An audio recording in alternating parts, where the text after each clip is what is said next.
চলুন তাহলে শুরু করছি আজকের ক্লাস। বেশি দেরি আর আজকে করব না, এমনিতেই দেরি হয়ে গেছে। আশা করছি আমার অডিও ভিডিও সব ক্লিয়ার রয়েছে, আমার কথা আপনারা ক্লিয়ারলি শুনতে পাচ্ছেন এবং স্ক্রিন আপনারা ক্লিয়ারলি দেখতে পাচ্ছেন, তাই তো? সব ঠিকঠাক বলুন একটু প্রত্যেকে, সব ঠিকঠাক? হ্যাঁ স্যার, ক্লিয়ার। সাউন্ডের কোনো রকম কোনো অসুবিধা? না স্যার, নেই, একদম ক্লিয়ার রয়েছে। চলুন তাহলে আমরা শুরু করেছিলাম কি, আমরা শুরু করেছিলাম হিস্ট্রির স্ট্যাটিক জিকের একটা জায়গা। এটা সাধারণত স্ট্যাটিক জিকের মধ্যেই পড়ে, হিস্ট্রিতেও করলে করা যায়, কোনো অসুবিধা হয় না। তো আমরা শুরু করেছিলাম হচ্ছে যে all important governor general and viceroy, all important governor general and viceroy, এবং governor general of Bengal, governor general of India, তারপর গভর্নর ভাইসরয়, এগুলো কি কোথা থেকে এলো বিস্তারিতভাবে আগের দিন ক্লাসে আমরা আলোচনা করেছিলাম। তো আজকে সেই পার্টটা আলোচনা না করলেও হবে, তাই না? সেই পার্টের রেকর্ডিং আমি দিয়ে দেবো, সেখান থেকে আপনারা দেখে নিতে পারবেন। তো সেখানে আমরা দেখেছিলাম প্রথমে যিনি ছিলেন তার নাম হচ্ছে রবার্ট ক্লাইভ। প্রথম যিনি ব্যক্তি ছিলেন ইনি হচ্ছেন আমাদের ফার্স্ট গভর্নর অফ বেঙ্গল, তার নাম হচ্ছে রবার্ট ক্লাইভ। এখানে ছবিতেও আপনারা দেখতে পাচ্ছেন রবার্ট ক্লাইভ। এবং এই রবার্ট ক্লাইভ সম্পর্কে যা যা পড়তে হবে আপনাদের সব এর ফর্দ দিয়ে দেওয়া হয়েছে, আগের দিন ক্লাসে আমি করিয়ে দিয়েছি, আজকে আমি আর বলছি না, সেগুলোকে আপনারা একটু দেখে নেবেন যে এনার সময় পলাশির যুদ্ধ হলো, দ্বৈত শাসন ব্যবস্থা চালু করলেন, ইত্যাদি ইত্যাদি, যা ইম্পর্টেন্ট আপনাদের পয়েন্ট ছিল সেগুলো সব আমি বলে দিয়েছি। নেক্সট কী ছিল? নেক্সট ছিল হচ্ছে আপনাদের ওয়ারেন হেস্টিংসের যদি আমরা কথা বলি, উনি হচ্ছেন আমাদের প্রথম গভর্নর জেনারেল অফ বেঙ্গল, মানে আমাদের প্রথম governor general of Bengal Lord Hastings. এবং এই লর্ড হেস্টিংস সংক্রান্ত যা যা আপনাদের পড়তে হবে সেগুলো আপনাদের আমি আগের দিন করিয়ে দিয়েছি। আশা করছি আপনাদের কারোর সেই জায়গায় কোনো রকম কোনো অসুবিধা নেই, সব ফর্দতে সব লেখা রয়েছে। ক্লিয়ার? নেক্সট আমাদের কি রয়েছে? নেক্সট যে ব্যক্তি রয়েছে সেই নেক্সট ব্যক্তির নাম হচ্ছে লর্ড কর্নওয়ালিস। এই লর্ড কর্নওয়ালিস থেকে আমাদের পড়তে হবে। এখানে সাল দিয়ে দিয়েছে যে 1785 থেকে 1793, এটা হচ্ছে লর্ড কর্নওয়ালিসের সাল আপনাদের পরীক্ষায় আসে না, তারপরেও জেনে রাখবেন যে লর্ড কর্নওয়ালিস 1785 থেকে 1795 পর্যন্ত আমাদের যে জেনারেল অফ ইন্ডিয়া ছিল সেখানে বসেছিলেন আর কি, ইন্ডিয়া বলছি সরি, আমাদের গভর্নর জেনারেল অফ যে বেঙ্গল ছিল সেই সিংহাসনে বসেছিলেন। তো এখান থেকে আপনাদের পড়তে হবে যেগুলো এনার সময় কি কি হয়েছিল। তো এনার সময় প্রথমে যেটা হয়েছিল থার্ড মাইশোর ওয়ার, তৃতীয় মহীশূর যুদ্ধ হয়েছিল, তৃতীয় মহীশূর যুদ্ধ। এই তৃতীয় মহীশূর যুদ্ধের নেতৃত্ব কে দিয়েছিল বলুন তো? তৃতীয় মহীশূর যুদ্ধের যে নেতৃত্ব দিয়েছিল তার নাম হচ্ছে টিপু সুলতান। এবার এই জিনিসগুলো নিয়ে মাইশোর ওয়ার, তারপর আপনাদের মারাঠা ওয়ার, যত যা ওয়ার রয়েছে এগুলো আমি সব হিস্ট্রির যে ডিটেলস ক্লাস সেখানে আমি একদম একটা একটা করে আলোচনা করব। এখন শুধু আপনারা মুখস্থ করবেন। এবং এই যে মাইশোর ওয়ারটা একটা সন্ধির মাধ্যমে বা একটা ট্রিটির মাধ্যমে কি হয়েছিল, ট্রিটির মাধ্যমে সেটার মীমাংসা হয়েছিল, TREATY ট্রিটির মাধ্যমে। সেটা হচ্ছে সেরিংপট্টনম,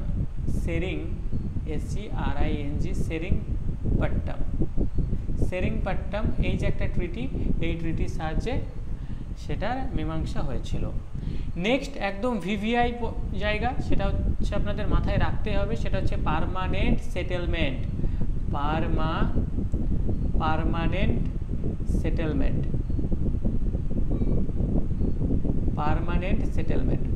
সেটেলমেন্ট মানে কি আপনারা প্রত্যেকেই জানেন, সেটা হচ্ছে চিরস্থায়ী বন্দোবস্ত। কবে আসলো বলুন তো? এটা সালটা মনে আছে কারোর? চিরস্থায়ী বন্দোবস্ত কবে এসেছে, কবে চালু করা হয়, কবে থেকে? সালটা মাথায় রাখবেন, 1793 সালে। 1793 সালে চিরস্থায়ী বন্দোবস্ত বা পার্মানেন্ট সেটেলমেন্ট এটি চালু হয়। কার সময়? লর্ড কর্নওয়ালিস এর সময়ে। ক্লিয়ার? এবার প্রশ্ন হতে পারে আপনাদের যে স্যার চিরস্থায়ী বন্দোবস্ত জিনিসটা কি? তো আমি এখানে জাস্ট ছোট্ট করে বলছি, বেশি গভীরে যাব না, তাহলে আবার আজকেও শেষ হবে না, অনেকটা পার্ট আপনাদের বাকি রয়েছে। তো চিরস্থায়ী বন্দোবস্ত রয়েছে, মানে চিরস্থায়ী বন্দোবস্তটা কি? মনে করুন এখানে ব্রিটিশরা রয়েছে, এরা হচ্ছে ব্রিটিশ, আর এখানে মনে করুন এক জায়গায় জমিদার রয়েছে, জমিদার, সেই সময় জমিদার ছিল। আর এখানে মনে করুন কৃষক রয়েছে, কৃষক রয়েছে, কৃষক। তো এই ব্রিটিশ কি বলতো, এই ব্রিটিশ জমিদারকে বলতো যে বাবু তোমাদেরকে বেতন দেওয়া হবে, কোনো অসুবিধা নেই, তোমরা জমিদার, তোমার ছেলেপুলে যারা যা হবে সবাই জমিদারই হবে, কোনো ভয় নেই, তোমার কাজ হচ্ছে এইটুকুই, তোমার কাজ কি, তুমি এই কৃষকদের কাছ থেকে মানে কর আদায় করো, কৃষকদের কাছ থেকে কর আদায় করে আমাকে দাও, এটাই হচ্ছে তোমার কাজ। এবার এখানে কি করতো, এখানে কৃষকরা দেখা গেল যে বছরে 10 টাকা ইনকাম করেছে, কয় টাকা ইনকাম করেছে, 10 টাকা ইনকাম করেছে, বা 10 বস্তা ধান তারা উৎপাদন করেছে। এই জমিদার গিয়ে বলতো যে বাবু তাহলে এবার তোমাকে তো কর দিতে হবে আর কি। তো এই 10 বস্তা ধানের মধ্যে 8 বস্তা ধান মনে করুন নিয়ে নিত আর কি, জমিদার 8 বস্তা ধান নিয়ে নিত, 8 বস্তা ধান নিয়ে সে 7 বস্তা মনে করুন ব্রিটিশদেরকে দিয়ে দিত, আর 1 বস্তা জমিদার তার কাছে রেখে দিত আর কি তার খাওয়ার জন্য। তাহলে জমিদার 1 বস্তা রেখে দিত, আর বাকি 7 বস্তা কাকে দিত, ব্রিটিশদেরকে দিত। আর ব্রিটিশরা বলতো বাহ ভেরি গুড আর কি, এভাবেই কাজ চালাও আর কি। তো এই যে ব্যবস্থাপনাটা যেটা ব্রিটিশরা জমিদারদের দিয়ে কৃষকদের উপর অত্যাচার চালানোর যে বিষয়টা, এটাই ছিল চিরস্থায়ী বন্দোবস্ত। এই যে মহাবিদ্রোহ হয়েছিল, মহাবিদ্রোহ কেন হয়েছিল, চিরস্থায়ী বন্দোবস্ত, মহলওয়ারি ব্যবস্থা, রায়তওয়ারি ব্যবস্থা, এগুলোর জন্যই তো, তাই না। তো চিরস্থায়ী আমি সংক্ষেপে বলে দিলাম, আশা করি বোঝা গেছে। কার সময় হয়েছে, লর্ড কর্নওয়ালিসের সময় হয়েছে, কত সালে হয়েছে, 1793 সালে হয়েছে, এটুকু আপনাদের খেয়াল রাখতে হবে। বাদবাকি যদি মনে রাখতে পারেন মনে রাখবেন, না রাখতে পারলেও কোনো সমস্যা হবে না। ক্লিয়ার। নেক্সট আপনারা মাথায় রাখবেন, এই যে লর্ড কর্নওয়ালিস রয়েছে এনাকে ফাদার অফ সিভিল সার্ভিসেস বলা হয়, father of civil services,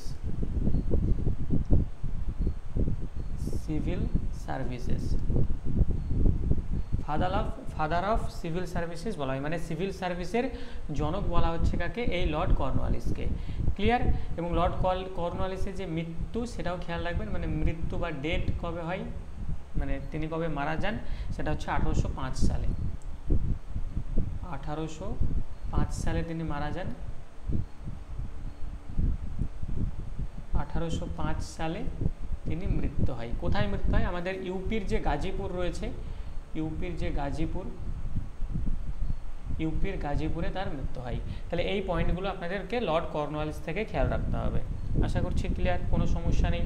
Lord Cornwallis থেকে এই পয়েন্টগুলো খেয়াল রাখবেন। নেক্সট আমাদের কে রয়েছে, নেক্সট রয়েছে আমাদের লর্ড ওয়েলেসলি, বাংলাতে ও উত্তস্তয়িকা ল এরকম জায়গায় একটা বানান হবে, লর্ড ওয়েলেসলি।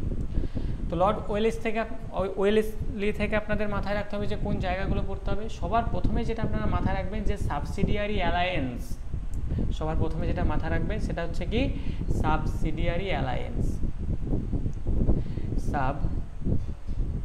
সাবসিডিয়ারি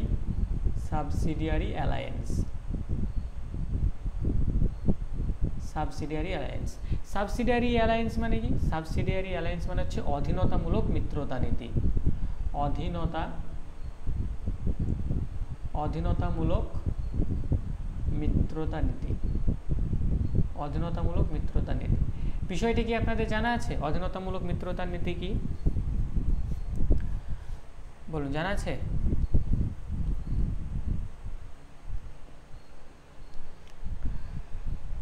কারোর জানা নেই?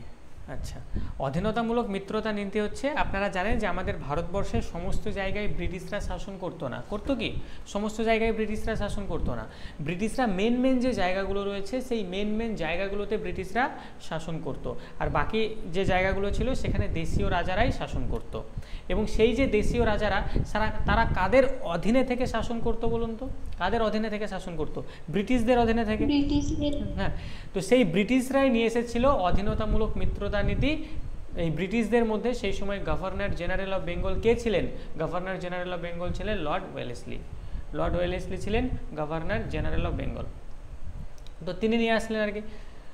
তো এর নীতি কি, মানে এখানে কি বলতে চাইছে, এখানে এটাই বলতে চাইছে যে তোমরা শাসন করছো ঠিক আছে, আমাদের হিসাব অনুযায়ী শাসন করতে হবে, আর তোমাদের যে সমস্ত সেনাবাহিনী যারা থাকবে আর কি, সেই সেনাবাহিনীগুলো আমাদের থাকবে, এবং সেই সেনাবাহিনীগুলোকে মানে পয়সা খাওয়া দাওয়া কারা দেবে? তোমরা দেবে আর কি। মানে দেখা গেল যে এরকম হচ্ছে দেশীয় যে রাজারা তারাই মনে মনে হয়তো চক্রান্ত করছে যে ব্রিটিশদের বিরুদ্ধে আক্রমণ করব, তো এরা এটা করতে দেয় না আর কি। এরা একটা অধীনতামূলক মিত্রতা নীতি ঘোষণা করে যে তোমরা তো আমাদের মিত্র আর কি, তোমরা আমাদের মিত্র, তোমরা আমাদের বন্ধু। আমাদের যত যে আর্মি স্টাফ আর কি বা আর্মি স্টাফদের যে প্রধান তারা তোমাদের ওখানে গিয়ে কাজ করবে, তারা সেই মতো সেটাকে পরিচালনা করবে, তাদেরকে বেতন তোমরাই দিবা, তাদেরকে খাওয়া দাওয়া পোশাক পরিচয় যা লাগবে তোমরাই দেবা আর কি। আর এই নীতিটা প্রথম কে গ্রহণ করেছিল? এই নীতিটা প্রথম গ্রহণ করেছিল আমাদের যে হায়দ্রাবাদের নিজাম রয়েছে, এই ব্যক্তি। হায়দ্রাবাদের নিজাম, এটাও আপনাদের পরীক্ষায় এসেছে। হায়দ্রাবাদের নিজাম, অধীনতামূলক মিত্রতা নীতি বা সাবসিডিয়ারি অ্যালায়েন্স, এই নীতি প্রথম কে গ্রহণ করে নিয়েছিল? সেটা হচ্ছে হায়দ্রাবাদের নিজাম। কত সালে? 1798 সালে। 1798 সালে হায়দ্রাবাদের নিজাম। তারপর আস্তে আস্তে আপনারা যদি দেখেন আর কি, মাইসর যেটা রয়েছে আর কি, সেই মাইসরও এই নীতি গ্রহণ করে আর কি, মহীশূর, এগুলো পরপর হয়, কিন্তু খেয়াল রাখবেন এটা হায়দ্রাবাদের নিজাম প্রথম এই নীতি গ্রহণ করেছিল। নেক্সট আপনারা মাথায় রাখবেন যে সেকেন্ড মারাঠা ওয়ার হয়। সেকেন্ড মারাঠা ওয়ার এই সময় হচ্ছে second Maratha war. Fourth Mysore war.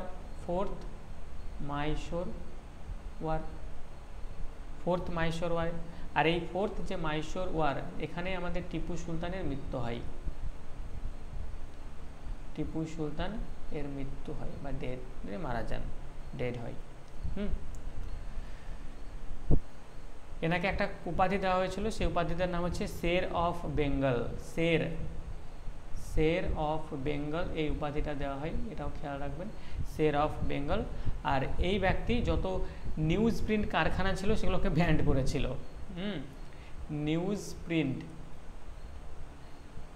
Print যে কারখানাগুলো সেগুলোকে কি করেছিল? সব ব্যান্ড করেছিল, নিউজ প্রিন্ট কারখানাগুলোকে, যে তোমরা আমাদের বিরুদ্ধে এরকম ছাপবা। যেমন আপনারা নীলদর্পণ দেখেছেন আর কি, তাই না? নীলদর্পণ একটা নাটক, সেই নীলদর্পণ নাটক দীনবন্ধু মিত্রের লেখা। সেখানে মহাবিদ্রোহ হওয়ার পিছনে নীলদর্পণ নাটকেরও একটা বিশেষ ভূমিকা রয়েছে, সেগুলো আমরা পরবর্তীতে পড়বো আর কি। তো সেই সমস্ত যে অত্যাচারের কথা আর কি, নীলদর্পণ নাটক আশা করছি আপনারা পড়েছেন আর কি। সেখানে দেখেছেন যে ব্রিটিশরা কিভাবে আমাদের ভারতীয়দের উপর অত্যাচার চালাতো। এবার ওই সমস্ত ঘটনা যদি এই নিউজ প্রিন্টওয়ালা যদি ছাপিয়ে পাবলিশ করে দেয়, তাহলে ঘটনাটা কেমন হবে, তাই না? অন্যরকম হয়ে যাবে। যেমন মনে করুন আমাদের এখানে মমতা ব্যানার্জি রয়েছে আর কেন্দ্রে রয়েছে আমাদের দাদা রয়েছে, তো তাদের বিরুদ্ধে মনে করুন যত কুকীর্তি রয়েছে, তাই না? স্বকীর্তি চাইতে কুকীর্তিই বেশি আছে, তো সেগুলোকে মনে করুন সব ছাপিয়ে দিয়ে ভাইরাল করে দিল, তাহলে অন্যরকম ব্যাপার হয়ে যাবে। তো এখানে লর্ড ওয়েলেসলিও এটাই করেছিল, নিউজ প্রিন্টকে ব্যান করে দিয়েছিল, মানে না নিউজ প্রিন্ট থাকবে না খবর ছাপা হবে আর কি, কিচ্ছু হবে না। এবার দু একটা দ্বারা রেখেছিল আবার, যে যদি ভালো কিছু বলতে হয় তাহলে এইটা আমাদের জন্য থাক আর কি। তো এই লর্ড ওয়েলেসলি থেকে এই পয়েন্টগুলোকে মাথায় রাখবেন। ক্লিয়ার? তার মধ্যে সবচেয়ে বেশি আছে আপনাদের এটা, এই সাবসিডিয়ারি অ্যালায়েন্স, অধীনতামূলক মিত্রতা নীতি। নেক্সট আমরা পড়বো, এই ব্যক্তির নাম হচ্ছে লর্ড হ্যাস্টিংস। দেখবেন এদের নামের সবার আগে লর্ড লাগিয়েছে। লর্ড মানে কি বলুন তো? লর্ড মানে আমরা কি বুঝি? ভগবান, ঠিক আছে? মানে এরা সবসময় নিজেকে ভগবান হিসেবে মনে করতো আর কি। মানে লর্ড কিন্তু এদের নামের আগে লাগানো ছিল না, কিন্তু এরা সব ইচ্ছা করে লাগিয়েছে যে আমরা ভগবান। তো সেখানে দেখবেন সব লর্ড, ঠিক আছে? লর্ড মাউন্টব্যাটেন, ঠিক আছে? লর্ড চেমস্ফোর্ড, লর্ড ওয়েলেসলি, সব লর্ড, মানে সব ভগবান ওরা। তো লর্ড হ্যাস্টিং পরবর্তী এই যে ব্যক্তি, এই ব্যক্তির নাম হচ্ছে লর্ড হ্যাস্টিংস। ক্লিয়ার? লর্ড হ্যাস্টিংসের সময় কি হলো? এনার সময় থার্ড মারাঠা ওয়ার হচ্ছে।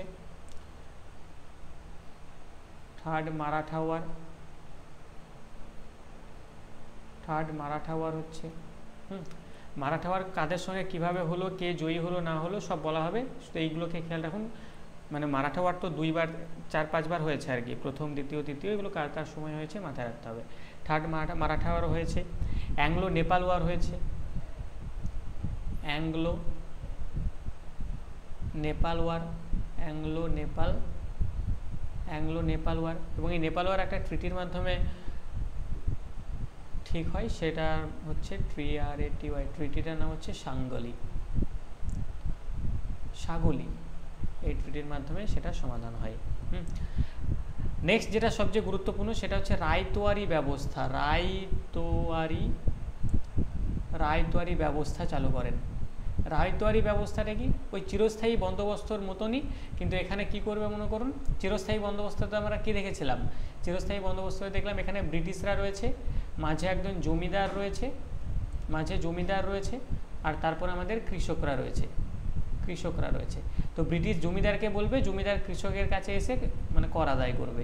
কিন্তু এখানে এই রায়তোয়ারি ব্যবস্থাতেই জমিদারের যে ব্যাপারটা সেটা ছিল না। তখন ব্রিটিশরা বলছে যে বাবু আমাদের জমিদার লাগবে না, আমরা ডিরেক্টলি কৃষকের কাছ থেকে কর আদায় করব, আমাদের জমিদার দরকার নেই। এই যে ব্যবস্থা, এটা হচ্ছে রায়তোয়ারি ব্যবস্থা। কার সময় এসেছিল? Lord Hastings. ক্লিয়ার? নেক্সট মাথায় রাখবেন লর্ড মিন্টো ওয়ান। 1805 থেকে 1813 যার সময়কাল, লর্ড মিন্টো ওয়ান। এনার সময়ে কি হয়েছিল? এনার সময় আমাদের যে ট্রিটি, অমৃতসরের যে চুক্তিটা, ট্রিটি অফ অমৃতসর,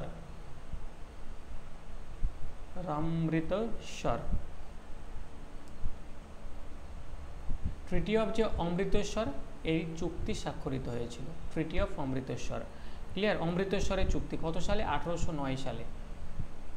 1809 সালে অমৃতসরের চুক্তি স্বাক্ষরিত হয়।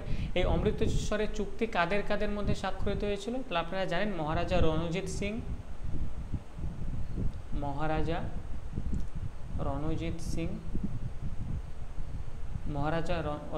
Singh versus British. এই চুক্তিতে কি বলা হয়েছিল জানা আছে আপনাদের? মহারাজা রণজিৎ সিং আর এই যে ব্রিটিশদের মধ্যে চুক্তিটা হয়েছিল, ট্রিটি অফ অমৃতসর। এই চুক্তিতে বলা হয়েছিল যে সাতলজ যে নদীটা রয়েছে, সাতলজ মানে হচ্ছে শতুদ্র নদী, সেই শতুদ্র নদীর ওপারে আমরা যাব না, তাই বলেছিল ব্রিটিশরা, যে তোমরা ওদিককার ব্যাপার বুঝে নিবা, আমরা এদিককার ব্যাপার বুঝে নেব। এরকম একটা চুক্তি হয়েছিল। পরে রণজিৎ সিং মারা যাওয়ার পর আর কি ব্রিটিশরা ওর চুক্তি আর মানেনি, গিয়ে দখল করে নিয়ে চলে এসেছে। তুমি যতদিন থাকবে চুক্তি ততদিন থাকবে, তুমি থাকবে না চুক্তি কি করতে থাকবে? তুমি গেছো না মানে সব আমাদের, ওরাও গুটিয়ে নিয়ে চলে এসছে আর কি। তো লর্ড মিন্টো ওয়ান থেকে এটা মাথায় রাখবেন। নেক্সট আমরা পড়বো যেটা, সেটা হচ্ছে লর্ড উইলিয়াম বেন্টিং। ইনি হচ্ছেন কি? ইনি হচ্ছেন first governor general of India. মানে এতক্ষণ যেগুলো আমরা পড়ছিলাম, কি পড়ছিলাম এতক্ষণ যে আমরা পড়ছিলাম সেগুলো সবই ছিল হচ্ছে গভর্নর জেনারেল অফ বেঙ্গল। একদম, গভর্নর জেনারেল অফ বেঙ্গল। তাহলে এতক্ষণ আমরা যা পড়ছিলাম সেগুলো সবাই ছিল গভর্নর জেনারেল অফ বেঙ্গল। এবার থেকে পরিবর্তন হয়ে যাচ্ছে। এখানে একটা অ্যাক্ট এসেছিল, কোন অ্যাক্ট বলুন তো? অ্যাক্টটার নাম কি?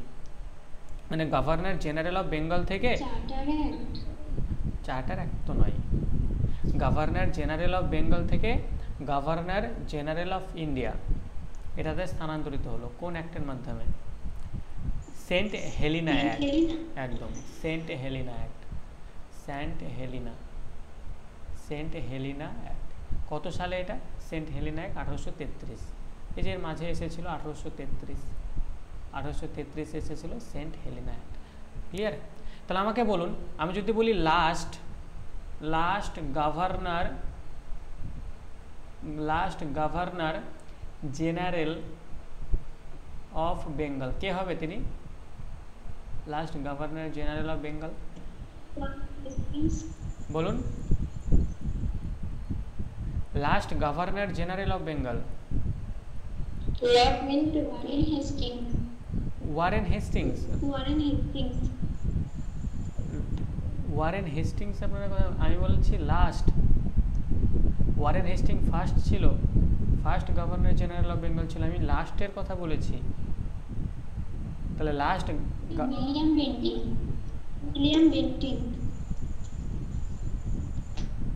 উইলিয়াম বেন্টিং, একটু অন্যরকম হয়ে যাচ্ছে না?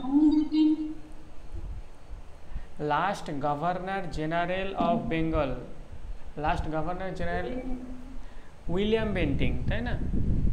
আপনারা কি উইলিয়াম বেন্টিংই বলছিলেন নাকি অন্য কিছু বলছিলেন? হ্যাঁ স্যার, উইলিয়াম বেন্টিং ওটাই বলছিলাম। আচ্ছা আচ্ছা, ওই ব্যাপার, আমি হচ্ছে অন্য কিছু ভাবলাম। তো যাই হোক, last governor general of Bengal William Bentinck, last মানে এই ব্যক্তি আর কি। এবং এই ব্যক্তি তাহলে কি হবে? First governor, general of India. একদম first governor general of India.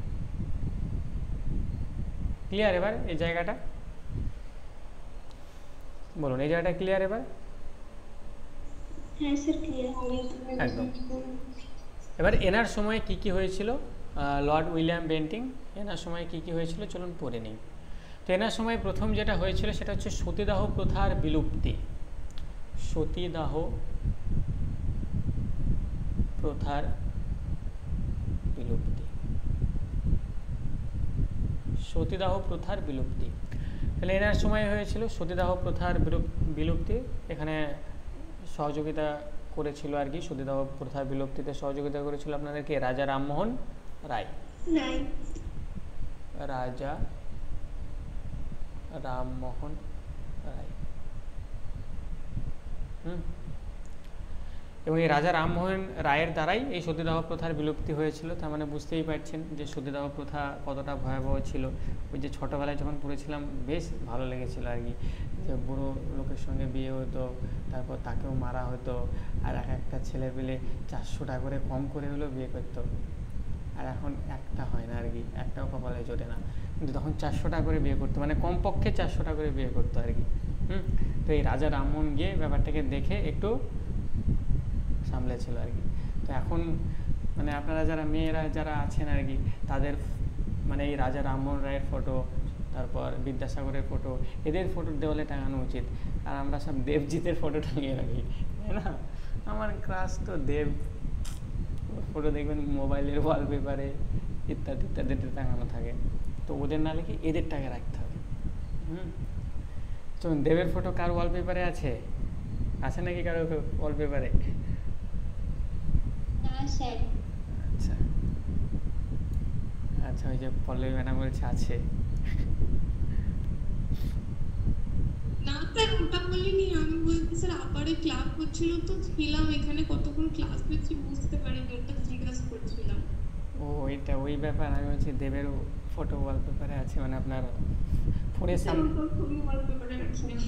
আচ্ছা আচ্ছা, থাকে তো আর কি, ঠিক আছে। এখন মানে এই যখন বাড়িতে থাকে আর কি, তখন ক্লাস 10 ক্লাস 11-এর 2-3 জন আমার কাছে পড়তে আসতো আর কি। তো হঠাৎ একদিন তাদের বাড়িতে গেছি আর কি, তারা একদম সেই চায়নার দুটো ছেলে আর কি, ঠিক আছে, জিনপিং নাকি নাম আর কি, ঠিক আছে। সবার প্রথমেই তার ছবি আর কি, ঠিক আছে। তারপর সেই আই লাভ ইউ লিখে রেখে দিয়েছে, ঠিক আছে, আই লাভ এটা এটা, দেবের ছবি জিতের ছবি সব লাগিয়ে রেখেছে তারা।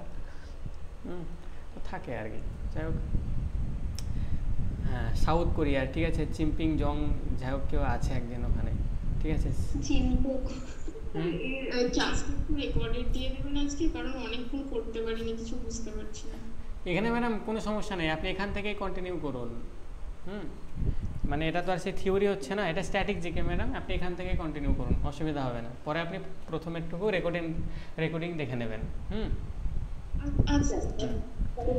হ্যাঁ হ্যাঁ, তো লর্ড উইলিয়াম বেন্টিং এনার সময় সতীদাহ প্রথার বিলুপ্তি হচ্ছে, রাজা রামমোহন রায় সেখানে ছিল, আপনারা জানেন।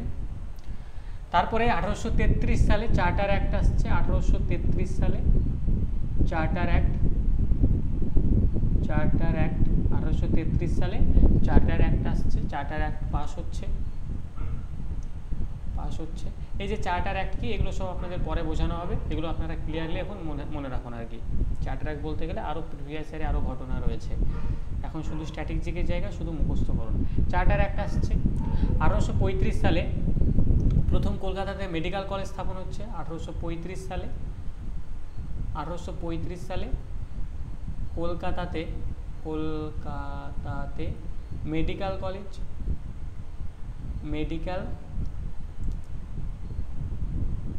কলেজ স্থাপন হচ্ছে, এগুলো মাথায় রাখবেন। 1835 সালে কলকাতাতে মেডিকেল কলেজ স্থাপন হচ্ছে, কার সময়? এই যে লর্ড উইলিয়াম বেন্টিং এর সময়। ক্লিয়ার? উচ্চশিক্ষায় ইংরেজিকে তিনি যোগ করছেন। উচ্চশিক্ষায় উচ্চ শিক্ষায় ইংরেজিকে যোগ করেন, মানে ইংলিশ যোগ করেন, ইংলিশ যোগ করেন। উচ্চশিক্ষায় তিনি কি করেন? উচ্চশিক্ষায় তিনি ইংলিশ যোগ করেন। ক্লিয়ার? এবার এই যে লর্ড উইলিয়াম বেন্টিং, এই লর্ড উইলিয়াম বেন্টিংয়ের সময়ের যে ঘটনাগুলো দেখুন, প্রত্যেকটা ঘটনায় পজিটিভ আমাদের জন্য। যে কি করছে এখানে, এখানে সতীদাহ প্রথার বিলুপ্তি করছে, চার্টার অ্যাক্ট নিয়ে আসছে, কলকাতাতে মেডিকেল কলেজ প্রতিষ্ঠা করছে, উচ্চশিক্ষায় ইংরেজিকে যোগ করছে, মানে এখানে এডুকেশনের ওপর, শিক্ষার ওপর একটা গুরুত্ব দেওয়া হচ্ছে। সেই জন্য এই লর্ড উইলিয়াম বেন্টিংয়ের এই যে সময়কালটা 1828 থেকে 1835, এই যে সময়কালটা, এই সময়কালটাকে বলা হচ্ছে শান্তির সময়। এই সময়কালটাকে কি বলা হচ্ছে? শান্তির সময়। শান্তির সময়। কেন শান্তির সময় বলা হচ্ছে? কেন দেখতেই পাচ্ছেন যে কোনো রকম কোনো ওয়ার এখানে আপনারা দেখতে পাবেন না, যে কোনো ওয়ার এখানে হয়নি, এটা হচ্ছে শান্তির সময়। ক্লিয়ার? তাহলে লর্ড উইলিয়াম বেন্টিং থেকে যে পয়েন্টগুলো বলা হলো, এই পয়েন্টগুলোই আপনারা খেয়াল রাখবেন। নেক্সট আমরা যেটা যাব সেটা হচ্ছে Lord Hardinge one. Lord Hardinge one, এখান থেকে আপনাদের কি কি পড়তে হবে? যে ফার্স্ট অ্যাংলো শিখ ওয়ার হচ্ছে এখানে, ফার্স্ট অ্যাংলো, এই অ্যাংলো মানে হচ্ছে ব্রিটিশ, অ্যাংলো শিখ, শিখ ওয়ার হচ্ছে ফার্স্ট অ্যাংলো শিখ ওয়ার হচ্ছে 1845 থেকে 46 এর মধ্যে, 1845 থেকে 46 এর মধ্যে। ট্রিটি অফ লাহোর, এই লাহোরের সন্ধির মাধ্যমে এটা ঠিক করা হচ্ছে। লাহোরের সন্ধি, লাহোরের সন্ধি হচ্ছে ও ট্রিটি, ওটা এখন জানতে হবে না। লাহোরের সন্ধি হচ্ছে এখানে, লাহোরের সন্ধি এখানে লেখাই রয়েছে, দেখুন লাহোরের সন্ধি। ঠিক আছে, নেক্সট মাথায় রাখবেন সেটা হচ্ছে শিশুকন্যা,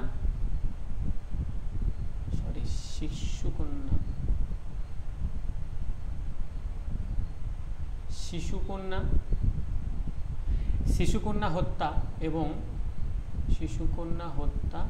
এবং মনুষ্যহতি প্রথা বিলুপ্তি।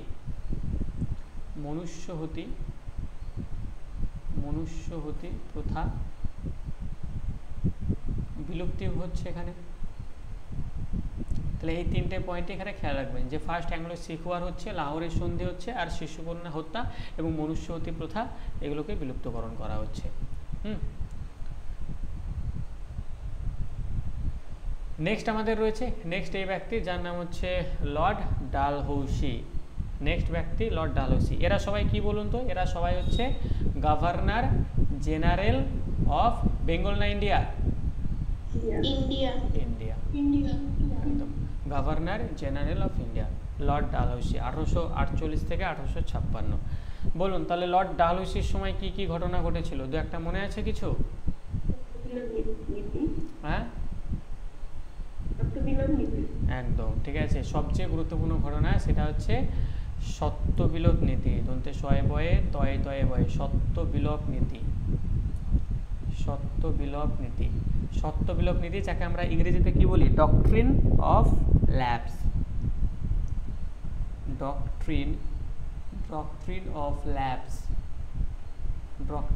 ল্যাপস, এটা চালু হচ্ছে। সত্যবিলোপ নীতি, ডক্ট্রিন অফ ল্যাপস, এই প্রথা প্রবর্তন করছে। জানা আছে এই প্রথাটা কি? সত্যবিলোপ নীতি কি?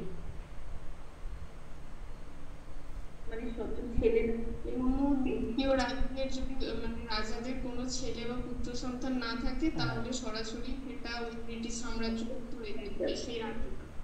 একদম ঠিক আছে। মহাবিদ্রোহ তার এমনি হয়নি, কারণ তো আছে আর কি।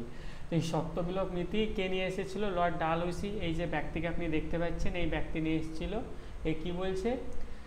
যে তোমরা যে সমস্ত স্বাধীন দেশীয় রাজ্য আছো, শাসন করছো, খুব ভালো কথা, কিন্তু তোমাদের যদি কোনো ছেলেপুলে না হয়, মানে কোনো পুত্র সন্তান যদি না হয়, তাহলে তোমাদের ওই যে রাজ্যটা আছে না, ওটা আমার হয়ে যাবে। এবার তুমি যদি মনে করো যে আমি দত্তক নিব, আমি একটা পুত্র দত্তক নেব, ওয়া হবে না। এটা এখানে বলা হয়েছে যে ওভাবে হবে না, আমাদেরকে দিয়ে দিতে হবে তোমাদের রাজ্য। এবং সেখানে দেখবেন রানী লক্ষ্মীবাই যেটা ছিল আর কি, রানী লক্ষ্মীবাইয়ের কোনো পুত্র সন্তান ছিল না। তো পরে ওরা বলছে যে না, এই নীতি অনুযায়ী তাহলে আমাকে দিতে হবে আর কি। তো তারা মহাবিদ্রোহ ঘোষণা করে দিয়েছে, যদিও মহাবিদ্রোহ ততটাও সাকসেসফুল হয়নি, কেননা এই নিজামের মতো কিছু প্লেয়ার ছিল আর কি, নিজামের মতো কিছু রাজা ছিল সেখানে, তার জন্য হয়নি মহাবিদ্রোহ সাকসেসফুল। নাহলে কিন্তু বিদ্রোহ কিন্তু সেই সময় বিশাল হয়েছিল, মানে সেই ইংরেজদের বিরুদ্ধে বিদ্রোহ আর কি। তো সত্যবিলোপ নীতি, ডক্ট্রিন অফ ল্যাপস, মাথায় রাখবেন কার সময় হয়েছিল, মানে কে প্রবর্তন করে, এই লর্ড ডালহৌসি। ক্লিয়ার। নেক্সট আপনারা যেটা মাথায় রাখবেন সেটা হচ্ছে সেকেন্ড অ্যাংলো শিখ ওয়ার হয়েছিল, সেকেন্ড অ্যাংলো শিখ ওয়ার, সেকেন্ড অ্যাংলো শিখ ওয়ার এই সময়ে হচ্ছে। নেক্সট আপনারা যেটা মাথায় রাখবেন সেটা হচ্ছে বিধবা পুনর্বিবাহ হচ্ছে, বিধবা পুনর্বিবাহ, বিধবা পুনর্বিবাহ হচ্ছে, মানে বিধবাদেরও আবার বিয়ে দেওয়া হচ্ছে, এই ব্যবস্থাটাকে চালু করা হচ্ছে। আর আরেকটা পয়েন্ট যেটা মাথায় রাখবেন, এনার সময় একটা জিনিস চালু হয়েছিল যেটাতে আমরা চড়ে বেড়াই, কি বলুন তো?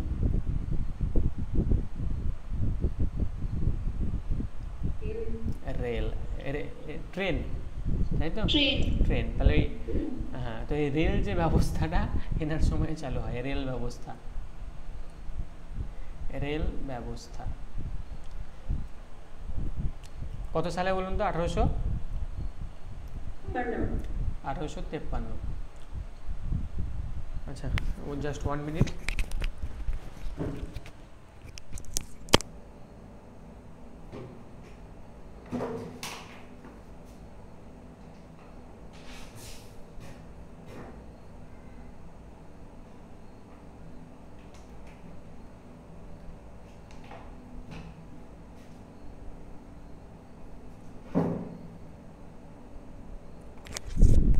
তাহলে কি বলা হলো এখানে, যে লর্ড ডালহৌসির সময় রেল ব্যবস্থা চালু হয়েছিল 1853।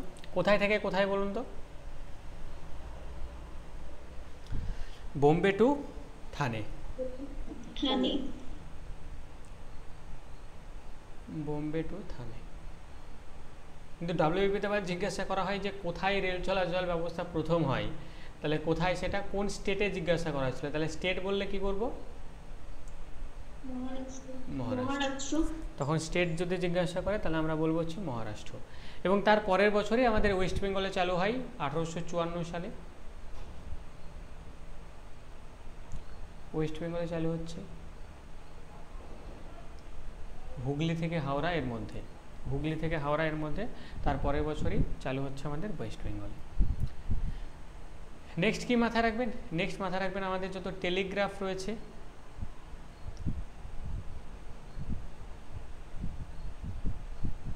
টেলিগ্রাফ, এই টেলিগ্রাফ সেই সময়ে চালু হচ্ছে। প্রতিযোগিতামূলক যে পরীক্ষা আর কি, যেটাকে আমরা কম্পিটিটিভ এক্সাম বলি, প্রতিযোগিতামূলক এক্সাম, প্রতিযোগিতামূলক এক্সাম এই সময়ে চালু হচ্ছে। আর নেক্সট একটা মাথায় রাখবেন সেটা হচ্ছে হরপ নীতি চালু হয়। হরপ নীতি, হরপ নীতি মানে কি জানা আছে কারণ? হরপ নীতি মানে কি? হরপ নীতি মানে হচ্ছে সব হরপ করলাও, এই যে অনেকটা এর মতো আর কি, কি যেন আমরা আগে পার্মানেন্ট সেটেলমেন্ট করলাম না, চিরস্থায়ী বন্দোবস্ত। চিরস্থায়ী বন্দোবস্ততে তো আদায় করা হচ্ছিল করটা আর কি, বলে বুঝিয়ে আদায় করা হচ্ছিল। আর হরপ নীতিতে হচ্ছে হরপ করলাও, ঠিক আছে? দিবে না মানে দিতে হবে, 10 টাকার মধ্যে 8 টাকা না দিলে ছাড় নাই।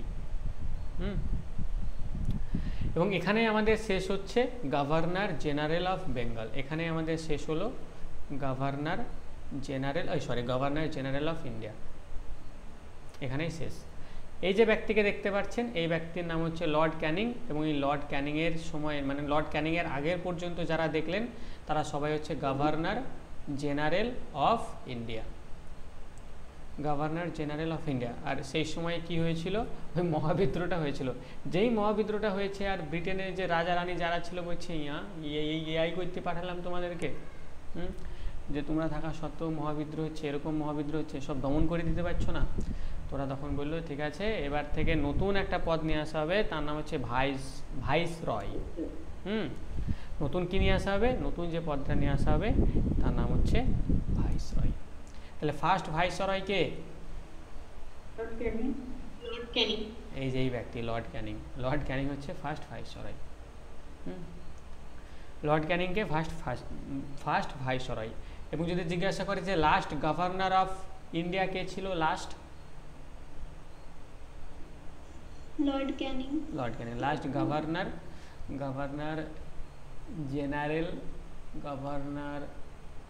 জেনারেল অফ ইন্ডিয়া কে ছিল এই লর্ড ক্যানিং। লর্ড ক্যানিং এর সময়কাল কত? লর্ড ক্যানিং এর সময়কাল হচ্ছে 1858 থেকে 1862। ইনি আমাদের ফার্স্ট ভাইসরয় অফ ইন্ডিয়া। প্রথম ভাইসরয় অফ ইন্ডিয়া। ক্লিয়ার? এবার এখান থেকে কি পড়তে হবে চলুন সে জায়গাগুলো একটু দেখে নিই। সবার প্রথমে যেটা মাথায় রাখবেন সেটা হচ্ছে 1857 এনার সময়ই 1857। এই 1857 সালে আমাদের কলকাতা, বোম্বে এবং মাদ্রাজে বিশ্ববিদ্যালয় স্থাপন করা হয়। কলকাতা, বোম্বে এবং মাদ্রাজে বিশ্ববিদ্যালয় স্থাপন করা হয়। বিশ্ববিদ্যালয় স্থাপন। কলকাতা, বোম্বে, মাদ্রাজে বিশ্ববিদ্যালয় স্থাপন করা হয়। এগুলোকে আপনাদের খেয়াল রাখতে হবে। এবং সেই সঙ্গে খেয়াল রাখবেন কলকাতা, বোম্বে, মাদ্রাজে হাইকোর্টও স্থাপন করা হয়। তাহলে কলকাতা, বোম্বে এবং মাদ্রাজে বিশ্ববিদ্যালয় স্থাপন করা হয় এবং সেই সঙ্গে হাইকোর্টও স্থাপন করা হয়। কত সালে এটা এই হাইকোর্টটা যেটা স্থাপন করা হচ্ছে সেটা হচ্ছে 1862-তে। 1862। এবং এখান থেকে আমাদের প্রশ্ন আসে যে কলকাতা হাইকোর্ট কবে প্রতিষ্ঠিত হয়েছিল, তাহলে তার আনসার কি করব আমরা? 1862। বিধবা বিবাহ সংক্রান্ত অধিনিয়ম চালু হয় এখানে। বিধবা বিবাহ অধিনিয়ম চালু হয়। বিধবা বিবাহ অধিনিয়ম চালু হয়। যেটা হচ্ছে দণ্ড সংহিতা,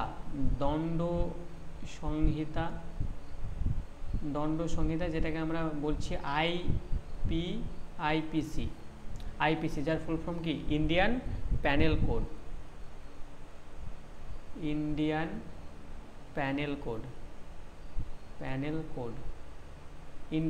কোড। এটা চালু হচ্ছে সেই সময়। আর একটু আগে আমরা যেটা হরফ নীতি দেখলাম সেই হরফ নীতিটাকে বন্ধ করছেন এই লর্ড ক্যানিং। হরফ নীতি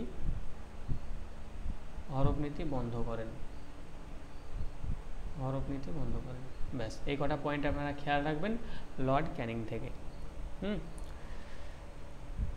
নেক্সট লর্ড ক্যানিং গেল। লর্ড ক্যানিং এর পর আসছে লর্ড মেয়ো। লর্ড ক্যানিং এর পর কে? লর্ড মেয়ো, যার সময়কাল হচ্ছে 1869 থেকে 1872। এটা হচ্ছে লর্ড মেয়োর সময়কাল। লর্ড মেয়োতে কি হচ্ছে? লর্ড মেয়োতে আপনাদের সেন্সাসে পড়িয়েছিলাম, কি হয়েছে বলুন তো?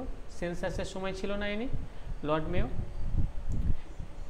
1872 সালে কি হচ্ছে? 1872 সালে লর্ড মেয়র সময়ে আদমশুমারি হচ্ছে আর কি, যে ফার্স্ট সেন্সাস হচ্ছে, বাট সেটা কমপ্লিট নয়, ইনকমপ্লিট। যে ফার্স্ট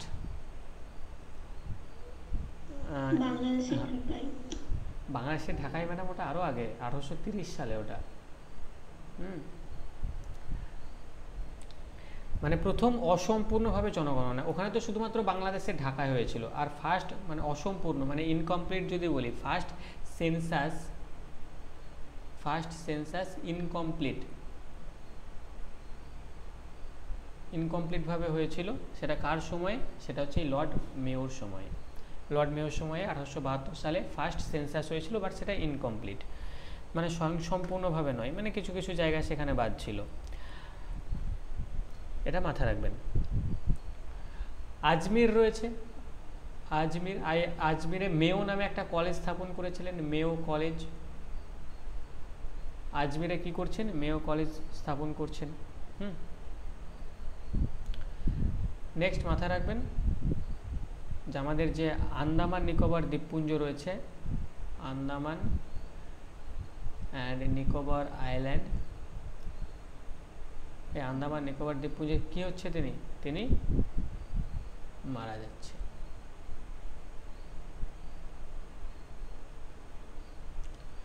এর ক্যাপিটাল কি? ক্যাপিটাল হচ্ছে port Blair. Port Blair.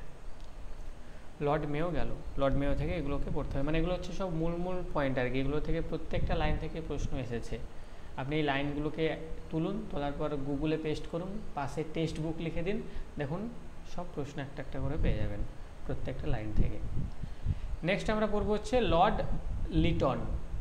Next কে রয়েছে? লর্ড লিটন, 1876 থেকে 1880 লর্ড লিটন। এখন আপনারা একটু পড়ে যান। এর আগে মানে এরপরে যখন আমি থিওরি ক্লাস একটা একটা করে শুরু করব না, যখন আমাদের মডার্ন হিস্ট্রি আসবে আর কি, বা রাজু স্যার আপনাদের ওই যে প্রাচীন ভারতের ইতিহাসটা পড়াবে, আমি মডার্ন হিস্ট্রিটাকে শুরু করবো আর কি। তো যখন আমি মডার্ন হিস্ট্রি শুরু করব তখন দেখবেন পড়তেই ভালো লাগবে, তখন এই জিনিসগুলোকে রিলেট করতে পারবেন যে এরা কি করেছে না করেছে। এই যে অ্যাক্ট যেগুলো রয়েছে, এখন অ্যাক্টগুলো আপনারা ঠিকঠাক বুঝতে পারছেন না যে সপ্তবিলোপ নীতি কেন আসলো, অধীনতামূলক মিত্রতা নীতি কেন আসলো, এরপরে vernacular press act, charter act, এই যে অ্যাক্টগুলো কেন আসলো, কিসের জন্য আসলো, কি নিয়ম নীতি রয়েছে, তখন দেখবেন ক্লিয়ারলি সব স্টেপ বাই স্টেপ বুঝতে পারবেন। চলুন তাহলে পরে আমরা পড়বো হচ্ছে লর্ড লিটন সম্পর্কে। লর্ড লিটন কি? লর্ড লিটনের সময়ে আমাদের ভার্নাকুলার প্রেস অ্যাক্ট এসেছিল। Vernacular press act, vernacular press act এই সময়েই আসে। সালটা মাথায় রাখবেন 1878 সালে ভার্নাকুলার প্রেস অ্যাক্ট আসে। নেক্সট মাথায় রাখবেন arms act, ARMS arms act আসে এই সময় 1878 সালে arms act. Second Afghan war হয়ে থাকে, সেকেন্ড আফগান ওয়ার হয়ে থাকে এই সময়। ব্যাস খতম লর্ড লিটন। তিনটে জিনিস মাথায় রাখবেন। নেক্সট আমরা যেটা পড়বো সেটা হচ্ছে লর্ড রিপন। পরবর্তী যিনি রয়েছেন তিনি হচ্ছে লর্ড রিপন, 1880 থেকে 1884। 1880 থেকে লর্ড লিটনের লাস্ট পয়েন্টটা কি বললেন? লর্ড লিটনের লাস্ট পয়েন্ট বললাম সেকেন্ড আফগান ওয়ার হয়েছিল এই সময়। 1880 থেকে 1884 যার সময়কাল লর্ড রিপন। এই লর্ড রিপনের সময় কি কি হলো? লর্ড রিপনের সময় যে একটু আগে ভার্নাকুলার প্রেস অ্যাক্ট যেটা চালু করেছিল কি লর্ড লিটন, সেই ভার্নাকুলার প্রেস অ্যাক্টটাকে মানে ভিপিএটাকে কে বন্ধ করছে? এই রিপন বন্ধ করে দেয়। লর্ড রিপন রয়েছে, লর্ড রিপন ভার্নাকুলার প্রেস বন্ধ করে দেয়। একটু আগে আমরা দেখলাম যে আর্মস অ্যাক্টকেও বন্ধ করে দেয়। Vernacular press act, arms act এগুলো সবগুলোকেই বন্ধ করে দেয়। এবং তিনি যেটা নিয়ে আসেন সেটা হচ্ছে first factory act. First factory act তিনি নিয়ে আসে। সালটা মাথায় রাখবেন 1881 সালে। 1881 সালে ফার্স্ট ফ্যাক্টরি অ্যাক্ট তিনি নিয়ে আসেন। ইলবার্ট বিল এই সময়ে পাস হয়। ইলবার্ট বিল এই সময়ে পাস হচ্ছে। ইলবার্ট বিল সালটা মাথায় আছে? ইলবার্ট বিল কবে পাস হচ্ছে? 1883 সালে ইলবার্ট বিল পাস হচ্ছে। এবং এই লর্ড রিপনের সময় আমাদের কি হচ্ছে? কমপ্লিট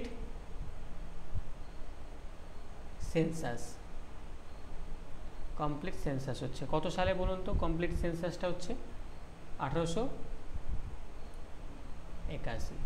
1881-তে কমপ্লিট সেন্সাস হচ্ছে। এবং 1881 পর থেকে প্রত্যেক 10 বছর অন্তর অন্তর সেন্সাস হয়ে থাকে, আপনারা সেটা জানেন। এই সময় আমাদের হান্টার কমিশন আসছে। হান্টার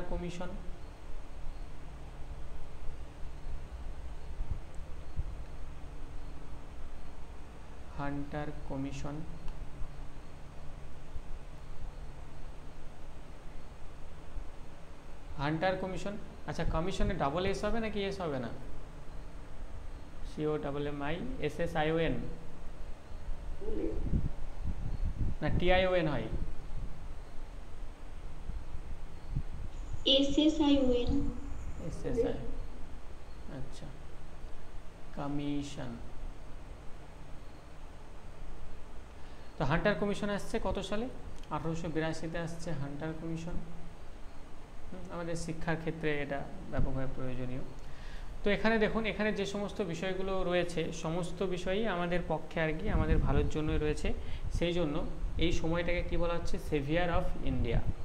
মানে এটাকে লর্ড রিপনকে কি বলা হচ্ছে? Severe of India. Severe of India, এটা বলা হচ্ছে।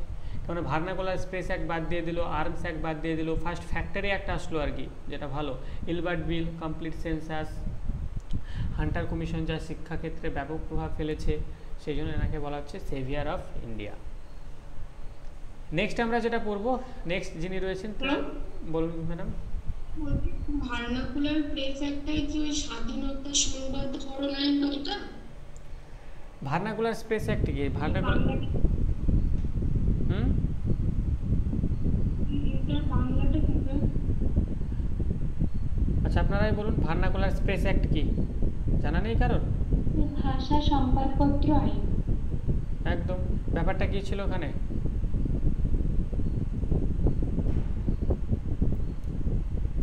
ভার্নাকুলার স্পেস অ্যাক্টে কি বলা হয়েছিল?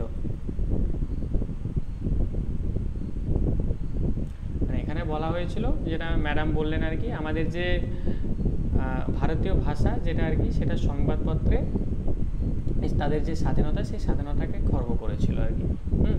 এবং সেখানে ব্রিটিশ সরকারের যে সমস্ত নীতি ছিল, সেই নীতির প্রতি যে সমালোচনা, সেগুলো করা যাবে না, সেগুলোকে দমন করেছিল ভার্নাকুলার প্রেস অ্যাক্টে, যেটা লর্ড লিটনের সময় হয়।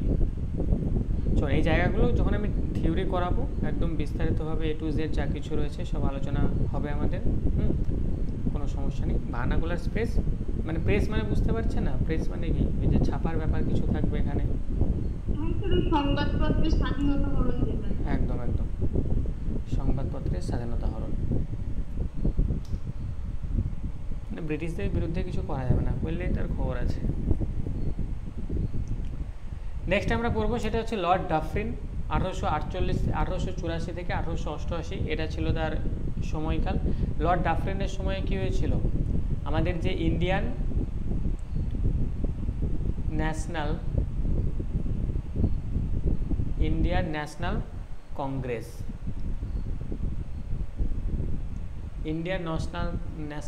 স্টাবলিশড হয়েছিল।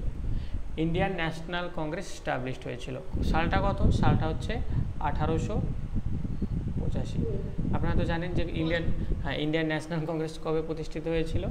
1885। এবং এই ইন্ডিয়ান ন্যাশনাল কংগ্রেসের ভীষণ গুরুত্বপূর্ণ জায়গা, এবং এখান থেকে প্রত্যেক বছর আমাদের অধিবেশনগুলো হয়েছে। 1885, 86, 87, কোন সময়ে কে ছিল না ছিল, এগুলো আপনাদের জানতে হয়। তো এই লর্ড ডাফরিন থেকে এটাই মাথায় রাখবেন। এবং আমাদের ইন্ডিয়ান ন্যাশনাল কংগ্রেসের যদি আমরা ফাউন্ডার দেখি, তাহলে ফাউন্ডারকে এই লর্ড ডাফরিনের সময় স্টাবলিশড হয়েছিল। লর্ড ডাফরিন গেল। লর্ড ডাফরিনের পর হচ্ছে viceroy of India lord Curzon. Next কে রয়েছে? নেক্সট রয়েছে লর্ড কার্জন, 1899 থেকে 1905।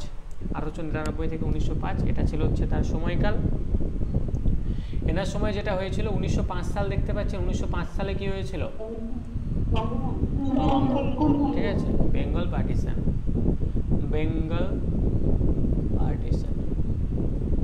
বেঙ্গল পার্টিশন হচ্ছে মানে যেটাকে আমরা বলছি বঙ্গভঙ্গ হচ্ছে, তাই না? 1905 সালে। এই সময় আসে হচ্ছে ইন্ডিয়ান ইউনিভার্সিটি অ্যাক্ট আছে।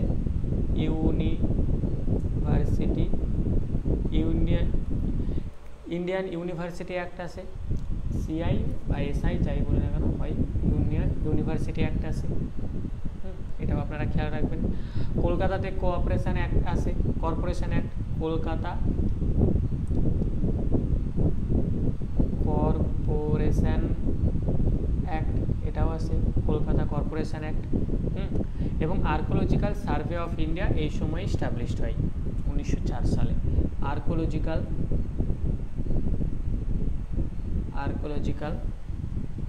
সার্ভে অফ ইন্ডিয়া 1904 সালে স্টাবলিশড হয় এই সময়ই। তো এগুলো সব লর্ড কার্জনের সময় হয়, এই জিনিসগুলো খেয়াল রাখতে হবে। লর্ড কার্জন গেল। নেক্সট আমরা পড়ব হচ্ছে লর্ড মিন্টো টু। 1905 থেকে 1910 পর্যন্ত এর সময়কাল। এই সময় যেটা হচ্ছে 1908 সালে এই সময় যেটা হচ্ছে সেটা হচ্ছে মুসলিম লীগ স্টাবলিশড হচ্ছে। মুসলিম লীগ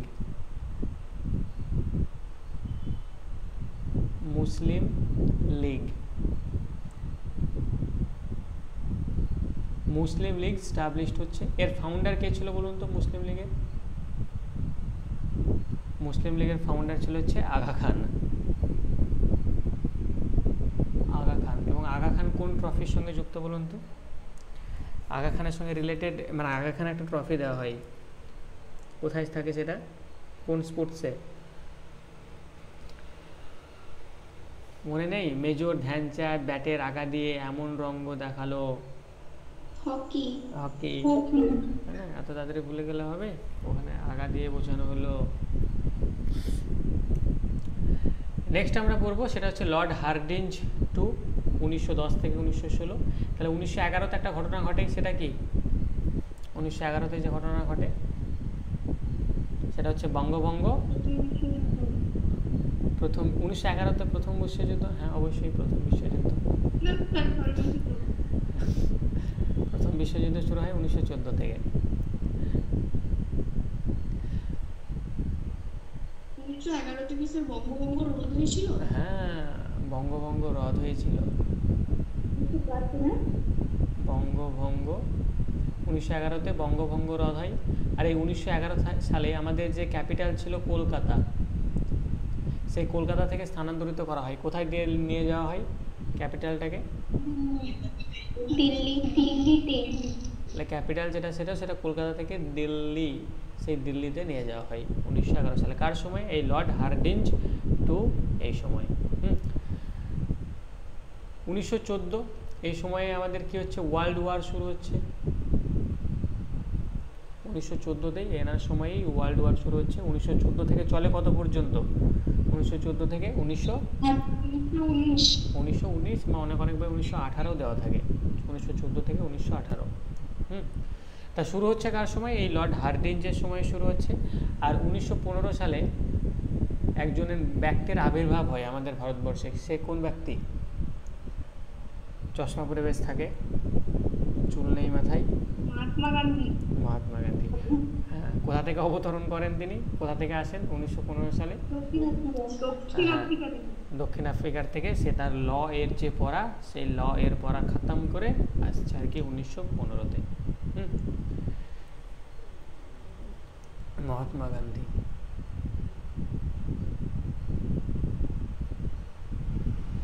দক্ষিণ আফ্রিকা থেকে আসে।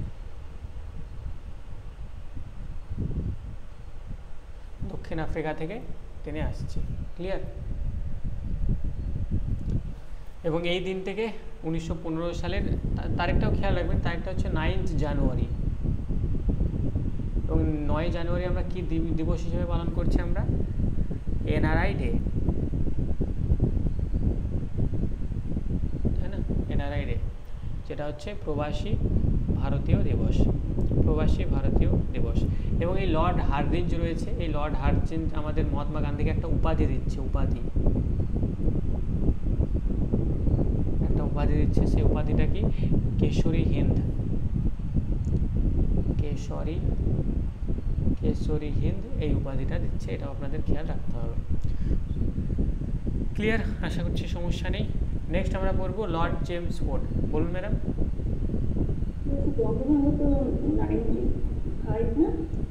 বঙ্গভঙ্গ 95 আর বঙ্গভঙ্গ রদ হচ্ছে 1911।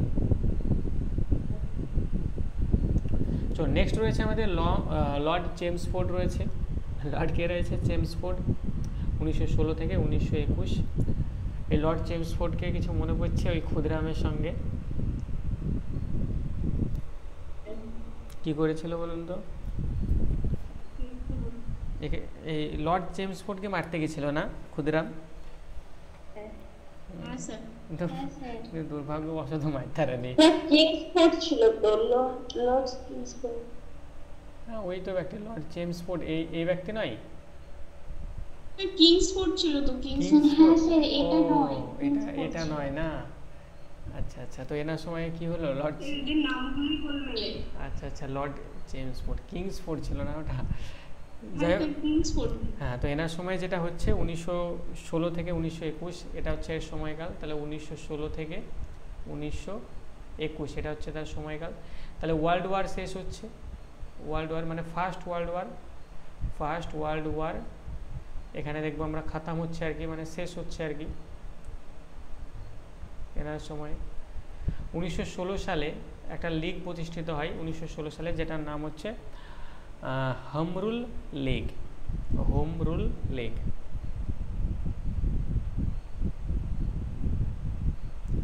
Home rule League.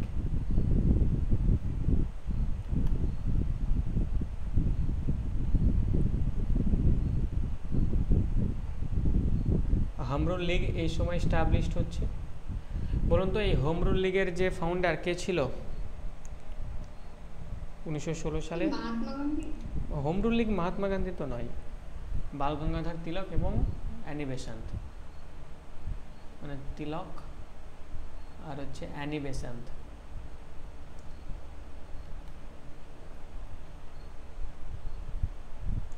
Annie Besant. এবং এই অ্যানি বেসান্ত ছিল আমাদের যে ইন্ডিয়ান ন্যাশনাল কংগ্রেস রয়েছে, ইন্ডিয়ান ন্যাশনাল কংগ্রেসের ফার্স্ট ওম্যান প্রেসিডেন্ট। আর প্রথম ভারতীয় ওম্যান প্রেসিডেন্ট বললে কি হবে সেটা? সরোজিনী নাইডু।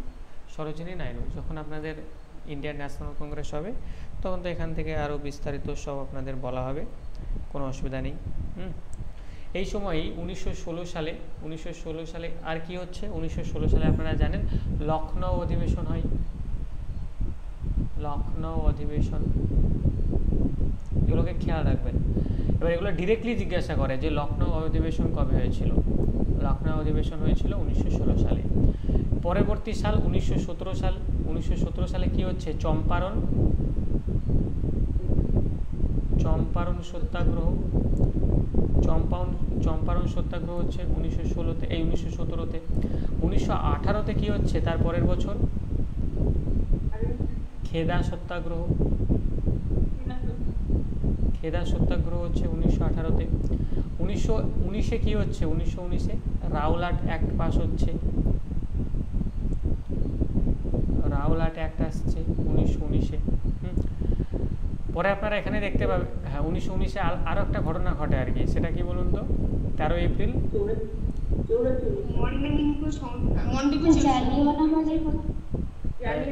হ্যাঁ জালিয়ানওয়ালাবাগের হত্যাকাণ্ড, যেটা হচ্ছে 1919-এ আরও একটা ঘটনা ঘটে। সেটা হচ্ছে জালিয়ানওয়ালা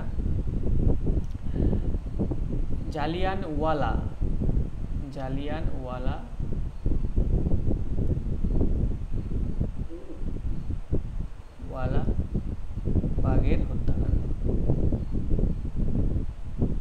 হত্যাকাণ্ড। সালটা এখানে তারিখটাও মাথায় রাখবেন, তারিখটাও জিজ্ঞাসা করে। তারিখটা হচ্ছে 13 এপ্রিল। তারিখটাও খেয়াল রাখবেন। তারিখটা কি? তারিখটা হচ্ছে আপনাদের 13 এপ্রিল। এবং এটার পরে আমাদের রবীন্দ্রনাথ ঠাকুর কী করেছিলেন? তার যে নাইট উপাধি, ইংল্যান্ডের থেকে দেওয়া নাইট উপাধি, সেই নাইট উপাধি তিনি ত্যাগ করেন। 1920 সালে কি হচ্ছে? অসহযোগ আন্দোলন। তার পরের বছর 1920-তে কি হচ্ছে? অসহযোগ মুভমেন্ট, অসহযোগ আন্দোলন হচ্ছে। তো দেখুন প্রত্যেকটা লাইন এক একটা প্রশ্ন, প্রত্যেকটা লাইন থেকে প্রশ্ন আপনাদের এসেছে। তাহলে একটা লাইনও কিন্তু ছাড়ার নয়, পড়তে হবে সব। আর বিস্তারিত ক্লাস আসবে, এখন তো মুখস্থ করতে হবে, একটাও বোঝাচ্ছি না। তাহলে লর্ড, এই যেটা পড়লাম লর্ড চেমসফোর্ড হয়ে গেল। নেক্সট আমরা পড়বো সেটা হচ্ছে লর্ড রিডিং।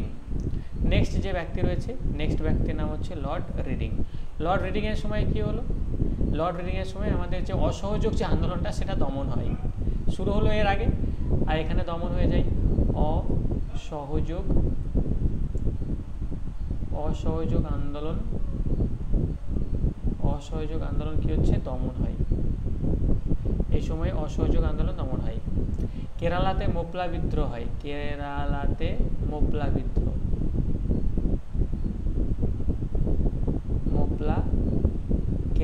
মোপলা বিদ্রোহ হচ্ছে। এটা আপনাদের খেয়াল রাখতে হবে। 1921 সালে কেরালাতে মোপলা বিদ্রোহ হচ্ছে। এখানে চিত্তরঞ্জন দাস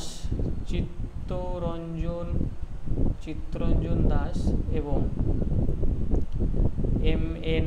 রয়, চিত্তরঞ্জন দাস এবং এম.এন. রয় স্বরাজ পার্টি গঠন করেন।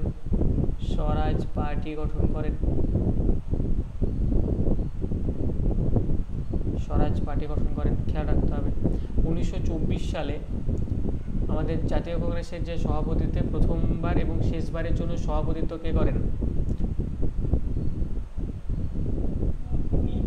মহাত্মা গান্ধীজি, সেটা ছিল বেলগাঁও অধিবেশন। বেলগাঁও অধিবেশন 1924 সালে গান্ধীজি, মানে আমাদের কংগ্রেসের যতগুলো অধিবেশন হয়েছে সমস্ত অধিবেশন মিলিয়ে শুধুমাত্র এই অধিবেশনটাতেই আমাদের গান্ধীজি সভাপতিত্ব করেন, যেটা হচ্ছে বেলগাঁও অধিবেশন। সালটা হচ্ছে 1924 সাল। নেক্সট আপনারা মাথায় রাখবেন সেটা হচ্ছে কাকোরি ষড়যন্ত্র মামলা এই সময়ই হয়। কাকোরি ট্রেন দুর্ঘটনা, যেটা ট্রেন দুর্ঘটনা, কাকোরি ট্রেন দুর্ঘটনা 1925 সালটা এই সময় হচ্ছে কাকোরি ট্রেন দুর্ঘটনা। আর 1985-তে আমাদের প্রথম ভারতীয় মহিলা যিনি সভাপতিত্ব করছেন তার নাম হচ্ছে সরোজিনী নাইডু। তার নাম কি? তার নাম হচ্ছে সরোজিনী নাইডু। তো লর্ড রিডিং থেকে পড়ে নিলেন। লর্ড রিডিংয়ের পরে হচ্ছে আপনাদের লর্ড আরউইন বা ইরউইনও আমরা বলতে পারি, লর্ড ইরউইন। লর্ড ইরউইন 1926 থেকে 1931 এটা হচ্ছে তার সময়কাল। আর এই ইরউইন কি করেছিল সেগুলো আমাদের একটু জানতে হবে। এনার সময়কাল হচ্ছে 1926 থেকে 1931, এটা হচ্ছে এনার সময়কাল। এই সময় যেটা আসছে সেটা হচ্ছে সাইমন কমিশন। এনার সময় কি আসছে? সাইমন কমিশন 1928 সালে। এবং এই 1928 সালে আমাদের জাতীয় কংগ্রেসের যে অধিবেশনটা হয় সেই অধিবেশনটাও খেয়াল রাখবেন। এখানে প্রথম পূর্ণ স্বরাজের দাবি তোলা হয় 1958। পূর্ণ স্বরাজের দাবি তোলা হয়। এখানে নেতৃত্ব কে দিয়েছিল? সভাপতিত্ব কে করেছিল? পণ্ডিত জওহরলাল নেহেরু। তাহলে এখানে সভাপতিত্ব করছে পণ্ডিত জওহরলাল নেহেরু। পণ্ডিত জওহরলাল নেহেরু এখানে সভাপতিত্ব করছে, খেয়াল রাখতে হবে। নেক্সট আপনাদের মাথায় রাখবেন যে ফার্স্ট রাউন্ড টেবিল কনফারেন্স, মানে প্রথম গোল টেবিল বৈঠক এই সময়ে হয়। ফার্স্ট রাউন্ড টেবিল কনফারেন্স এই সময় হচ্ছে, সালটা হচ্ছে 1930। তাহলে প্রথম গোল টেবিল বৈঠকের যে আয়োজন সেটা এই সময়ে হয়ে থাকে। গান্ধী আরউইন চুক্তি এই সময় হয়ে থাকে। গান্ধী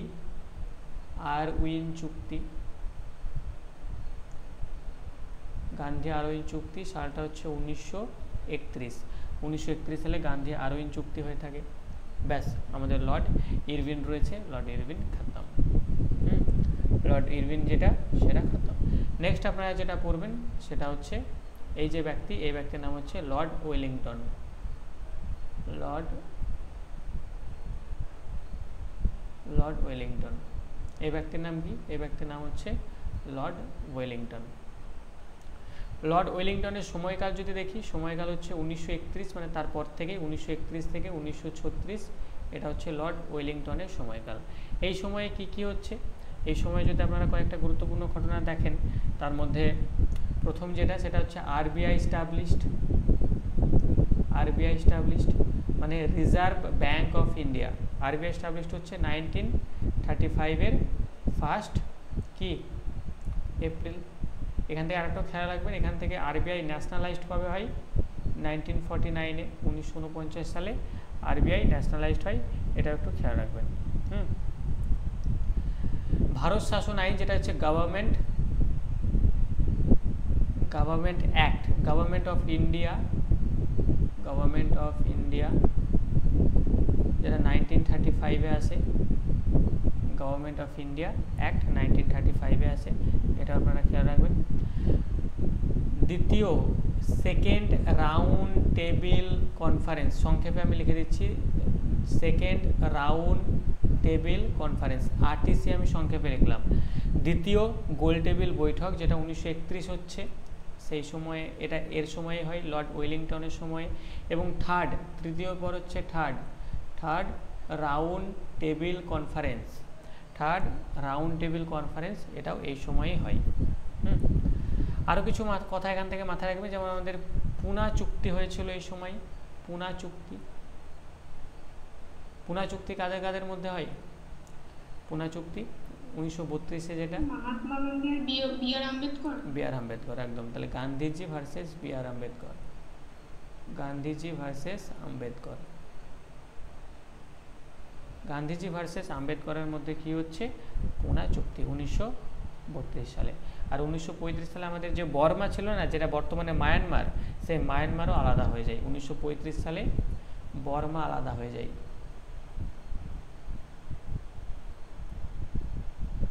বর্মা আলাদা হয়ে যায়, যেহেতু আমাদেরই ছিল, পরে আলাদা হয়ে গেল। সর্বভারতীয় যে কৃষাণ সভা 1936-এ চালু হচ্ছে। 1936-এ সর্বভারতীয় কৃষাণ সভা এই সময় চালু হচ্ছে। তাহলে লর্ড ওয়েলিংটনের সময় এই গুরুত্বপূর্ণ ঘটনাগুলো আপনাকে মাথায় রাখতে হবে। নেক্সট আমরা যেটা পড়ব, এই যে ব্যক্তি, এই ব্যক্তির নাম হচ্ছে লর্ড মাউন্টব্যাটেন। এর আগে লর্ড ওয়েলিংটন পড়লাম, এই ব্যক্তির নাম হচ্ছে লর্ড মাউন্টব্যাটেন। লর্ড মাউন্টব্যাটেন এনার সময়কাল যদি দেখি, সময়কাল হচ্ছে ওই স্বাধীনতার আগে আর কি। মানে ইনি ছিলেন আমাদের শেষ viceroy, last viceroy, last viceroy. এবং ইনি ছিলেন আমাদের স্বাধীন ভারতের প্রথম গভর্নর জেনারেল। প্রথম গভর্নর জেনারেল, স্বাধীন ভারতের প্রথম গভর্নর জেনারেল। মানে এরপরে ভারতবর্ষ স্বাধীন হয়ে গেছে, মানে লর্ড মাউন্টব্যাটেন যখন ছিল তখন আমাদের ভারতবর্ষ স্বাধীন হয়ে গেছে। ইনি লাস্ট ভাইসরয় আর স্বাধীন ভারতের প্রথম গভর্নর জেনারেল। এবং তারপরেই আমাদের চক্রবর্তী রাজা গোপালাচারী হলেন আমাদের স্বাধীন ভারতের প্রথম ভারতীয় গভর্নর জেনারেল।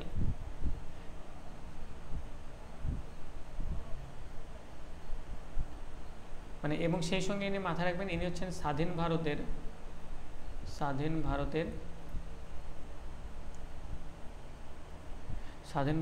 শেষ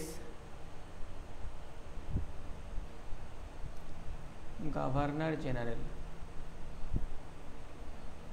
স্বাধীন ভারতের শেষ গভর্নর জেনারেল এবং আমাদের প্রথম ভারতীয় গভর্নর জেনারেল। প্রথম ভারতীয় গভর্নর জেনারেল।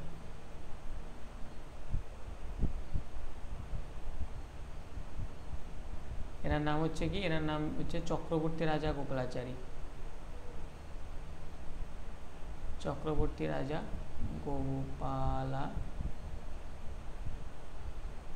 গোপালাচারী। চক্রবর্তী রাজা গোপালাচারী। তো এই ছিল আপনাদের governor general of Bengal, governor general of India, viceroy এর পুরো ফর্দ। সমস্তটাই আমরা পড়েছি, যা কিছু ছিল, কোন গভর্নর জেনারেলের সময় কোন ইম্পর্টেন্ট ঘটনা ঘটেছে, এগুলো সব আমরা পড়েছি। আপনারা এভাবেই এটাকে সেলফ নোটস বানাবেন এবং সেলফ নোটস বানিয়েই পড়ে রাখবেন। পরে আমি যখন থিওরি ক্লাস করাবো আর কি, থিওরি ক্লাস করানোর পর দেখবেন এই জায়গাগুলো আরও বেশি করে আপনাদের ক্লিয়ার হয়ে যাচ্ছে। বলুন, তাহলে আশা করছি কোনো জায়গায় সমস্যা থাকার কথা নয়, কেননা বিষয়টা হচ্ছে স্ট্যাটিক জিকের বিষয়। আর এটা স্ট্যাটিক জিকেতেই আমি এর আগে করিয়েছিলাম, সেই জন্য আগেই স্ট্যাটিক জিকের পার্টে এটা আমি করিয়ে দিলাম আপনাদের ভারতীয় গভর্নর জেনারেল ভাইসরয় এর যে লিস্ট।